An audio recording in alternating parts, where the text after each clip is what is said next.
Un saludo a mi amigo, mi hermano, reverendo Toribio Barzola y su esposa. A greeting to my friend, my brother, Reverend Toribio Barzola, and his wife, Mayela Machuca Torres, who are here in Puerto Rico this weekend, which has been of a great blessing. And their presence, it has been a reason of joy for me, of rejoicing, to have them here, and to see with my own eyes, and to hear with my ears, and to receive in my heart the testimony of our brother Toribio, of how God has helped him, and how it was that he, by the mercy of God, saw the divine program that in this final time has been developing in a simple, progressive way. And some always see first, and then others later. And Toribio was one of the first one who was seeing the hand of God at work. And thus God was manifesting himself as he promised it. When one looks at the scriptures and sees that they are promises, then the chosen one goes, sees them, reads them, and then looks for them. And that letter becomes alive. If it is the time of the fulfillment of that promise, then it must be manifested at that moment, at that time. And that word must be quickening itself. And the chosen ones of God, by having that prophetic insight, so by seeing that promise, they see the fulfillment of it. And although all of a sudden they do not see and do not understand that which is happening, but since it's a divine promise, they believe it. Others see it a little bit later. And Toribio has been one of the first ones that, for his blessing and the grace of God and mercy of God, gave him that blessing of opening his spiritual eyes and to be a witness and thus give testimony of what God was doing while beginning that ministry in that stage, because the ministry had already begun, but in that new stage that was going to begin. And for me, it's a privilege to have you here, Toribio, a blessing and joy and happiness, and that you can see with your own eyes all the work that is being carried out here in Puerto Rico, which will be of a blessing, not only for Puerto Rico, but for all the human family. I was telling Brother Toribio when he spoke to me about Sister Anita, who was born like this. She was born with, she's special, paralysis. She cannot talk, but she understands. And when he says that when I go out, she gets happy. And I was telling the brother Toribio that here there is a sister that one Sunday we went out, Brother William and I always went out to the parking lot, and we greeted the brothers. And this sister approached him. The father took her. Her father was Joe. He departed already. And he brought his daughter, and he said to her, "How are you?" Her name is Sharon, right? How old may she be? She's 48 or 49, and she was born like that. She's always been in a wheelchair. And he said, because he said, "Brother William, I want to be healed. I want to walk." And he said to her, wait for the third pool, and there you will be healed. Now notice, he didn't tell her because she's also going to receive her transformation, and the angles that one can see there, healing with the eternal body. But he meant it as she walking, being healed. Another angle. Therefore, the healing that is going to be happening physically, and that process is already there because the word has been spoken and it has to be fulfilled. Like when the woman came out, he continued speaking. The lady came out pushing the stretcher. He didn't see, let's say, he would have said, wait a minute, the young lady. He looked at her and he saw the same one that came in laying down.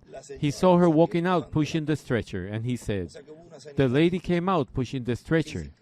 In other words, there was a physical healing there of her physical body. And so he also referred to this sister, which later on, that would give testimony to the world that God is there. Because if a young person comes out, or a young person is healed with the eternal body, anyone could say, no, that's not him. Nope, that cannot be him.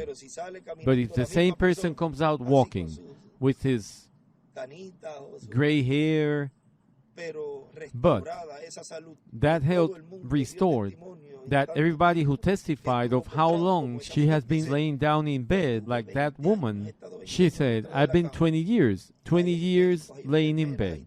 There are doctors, there are nurses, and everything who know about that condition. But when they see her walking in that body, they will say, hey, truly, God is in this place. The presence of God is here. But if he comes out, I do not know if you follow me.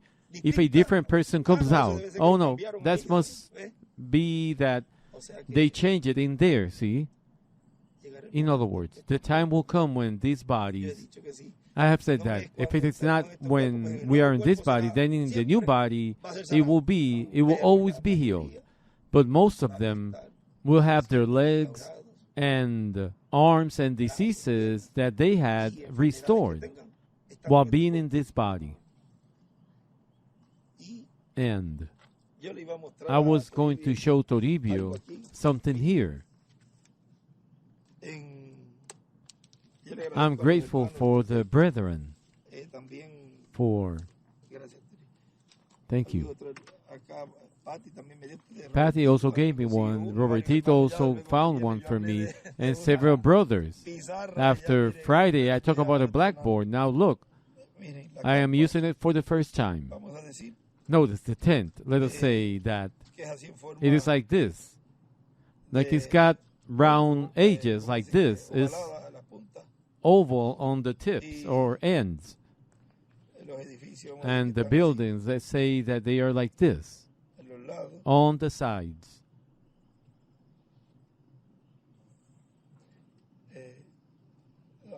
Let's see if I can draw it better. The important thing is so that you can more or less see, and all the land of the tent, where the tent is. Brother Branham says that the line went all around. Now you can see where Toribio is standing here with his wife. You can see we are in the west side. And then in the east side, where we are now standing, is the part that, let's say, close to the circle of the tent. In other words, the little room, the line goes out. Whether it is inside or outside, but there is a ceiling in here, so we can call it inside. And see how we can go all around the tent. And it says that all around. For here there is a stream, there is a bridge here and a bridge here. But notice, now you can walk all around the tent. Everything is going to fall into place according to the needs. When he would say to me, Benji, this fence gate, make them at the corners. And I would tell him, Brother William, it's 400 feet long. And the pulpit of the devotional is over here. And I told him, hey, can we have a little door here in the middle? Small, not noticeable, to shorten the walking distance from there to here. I want to bring that anecdote for what he told me. He said, Benji, do it. Do it the way it suits you. And then I began to remember every time he told me, as you see it fit. As you see fit, that's the way you do it. In other words, he was already there letting me know that this ministry was the one that was going to be using that place. And as the work of God was being carried out and fulfilling the promises of the 10th vision, everything was going to be fixed to the needs. There is a need for such a thing. You see it being done. There is a need, and it is being done. And everything is going to be exactly as Brother Branham saw it. It will not be different. Not because of an urge that I want this like this or like that. No. It has always been like this in Puerto Rico. Things are done according to the necessity. Look, in the first little room that was made there in the auditorium was because the books of Brother William were getting wet. I don't know if you remember. He was studying at the desk, and the whole congregation could see him studying at the desk. And when he stood up to pick up the book, everybody could see him when he was going to preach. And everyone looking at him, oh, now he's about to come forth. He's standing up with his book, and he will go up and preach. Then one day it began to rain, and his books got wet.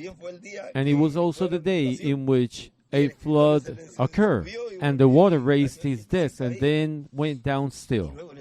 And then he said, Julio, look, Julio, and that to Humberto, make me an office there because my books are getting wet, see? So there was a need for it, and that's when the little room was made. The first little room, which is here, we moved it here. Because in this one, he told me, well, we shall move the little room over here. This is your office, I said. Then let's move it here. He said, no, make a new one. In other words, he didn't minister in there. In other words, he did not study. Well, studying the word is ministering. Besides preaching or praying for a sick person, or marrying a person, or being at a funeral, all that is ministering the word. But also studying is ministering. I mean, he wasn't there studying in this new one that was prepared. And I remember he would tell me, do it like, because I would say, what wood should I use? What do I use here? And he said, the wood that you look for, the wood that you will use, that's it. And everything was directed to me. Now is that one can understand. Anyone can say, but look, he started talking and focusing everything on Brother William, and now he's saying that we must focus it somewhere else. Because God is opening the understanding even to his prophets. He doesn't give him everything, as he said in the message. No, the prophet, because he wants to go to God and say, give me the full revelation. That's not the way it is. There is an order, and it's made known as God makes that part conscious to him. Because even though the conscious and the subconscious are together, there are things that he let him see them in its due time. Therefore, when that was opened, that he recently said of the child that saw himself in the mirror, but if it is me, see, because one saw everything and said, well, we all thought that Brother William was going to come back. But God, as He did in the beginning, will continue to do it all the time. He takes away a veil of flesh, He raises another. It is His way. You do not see it in the Scripture any other way. But it is still the same Spirit of God. It is a pillar of fire working in each messenger. But notice, we have reached this place already, to this stage, where we are already seeing the last details, which must be ready for God to manifest Himself in all of its fullness. But just as the last details are being done, as they were seen by the Reverend William Branham, although later on there may be some loose wires or fences, some fences that are still missing around in some areas, but they are things that one has to place them by the need that exists at the moment on earth for protection, for security. See? But as far as God manifesting Himself and fulfill and goes on fulfilling His things, then it's according to His program. So nothing can limit that. But everything will be as it should be. But you can see that while it is being done, God in advance is doing some things. We can say in advance, although God neither gets ahead of Himself or falls behind. But so we can understand, He's already given us that revelation, so that when all the details are ready regarding roads, everything that is needed to bring and place all those people that will come, for then the people will be ready. For then it's not a matter of beginning, let us say, like, now sit down, everything is finished, we are now going to start. No, God does things in a progressive way. He is giving us more and more of His program, and He is fulfilling His program as we are moving forward. But we thank God that we are receiving that teaching, which He promised He was going to give us for that rapturing faith and transformation faith. I thank God that once again He has allowed you, Toribio, to be here, and that this is not the last time, but that whenever you wish to come, the doors are open for you to come and share with us a few days here, as you have done in these days. And may you bring many greetings to all the brethren there in Peru on my behalf, and give testimony of the work that God is doing here in Puerto Rico. And let all places be prepared, so that the manifestation of the glory of God would also be manifested in that place, in those places where they are preparing themselves to receive their transformation. That in addition to the preparation for transformation and rapture, that they also prepare themselves so that in their places, in their congregations, God will manifest Himself there as well, for the blessing of the people that will be coming, in addition to the brethren. That large group of sleeping virgins, the foolish, which will come by numbers. And this is not only in Puerto Rico, but in all countries, there will be that awakening, that revival as well, where people will be looking for God. And they will realize that the only opportunity for salvation, although it will be to go through the Great Tribulation, is the second coming of the Lord. In other words, this blessing that God is giving us now will be extended to them and to the 144,000. So, God bless you greatly. God bless you, Toribio. Bless your wife, Mayela, and all the family, your children as well, Erica and Becker, Steve, Rebecca, and did I miss someone? 4. God bless them greatly. Christian, Barsola also. You see? There he was. But that's fine. God bless you all, the congregation, and all the brothers there too. And to Dr. Nelly, you send greetings also. May God bless her greatly, and to the pastor there, to Emmanuel, and to everyone there in Peru.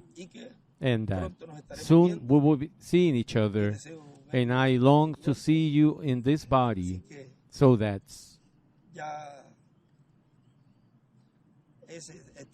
that desire is there.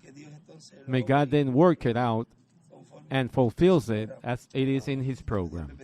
Well, God bless you. May God keep you. And thank you very much, Tori, for being here these moments and joining us in the Great Tent Cathedral and be a part and be a bearer of this testimony that you will be taking there to Peru, of all the work that God is carrying out here. So may God bless you greatly, Toribio.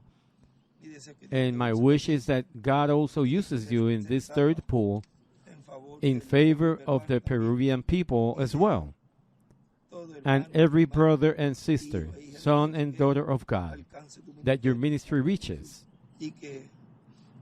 and that your ministry may reach many souls in this third pool to receive the blessings of God through the work that you are carrying out and will continue to carry out. God bless you greatly, Toribio, and keep you. I love you from the bottom of my heart. God bless you and keep you. May God bless you and may God keep you. Give my greetings to everyone there.